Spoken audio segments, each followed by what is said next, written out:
Iran Israel উত্তেজনা চরমে। আজ স্থানীয় সময় সকাল 7টার দিকে ইরান থেকে সরাসরি তেল আবিব শহরের উপর একাধিক ক্ষেপণাস্ত্র হামলা চালিয়েছে।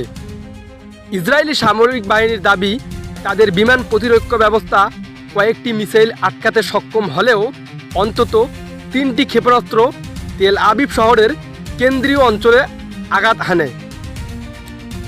বিশেষজ্ঞদের মতে এই হামলা ছিল ইরানের পরিকল্পিত প্রতিশোধ।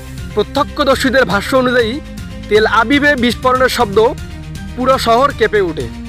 সোশ্যাল মিডিয়াতে ছড়িয়ে পড়েছে একাধিক ভিডিও, যেখানে দেখা যায় ধোঁয়ার কুণ্ডলী, আগুন আর আতঙ্কিত মানুষের ছুটাছুটি।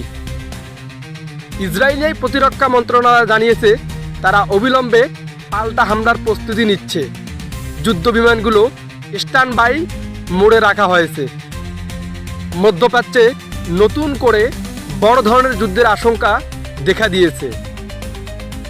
বিশ্লেষকরা বলেছেন, এই সংঘর্ষ শুধু ইরান ইসরায়েল নয়, এতে গোটা অঞ্চল জড়িয়ে পড়তে পারে। এখন প্রশ্ন একটাই, এই উত্তপ্ত পরিস্থিতি কোথায় গিয়ে থামবে?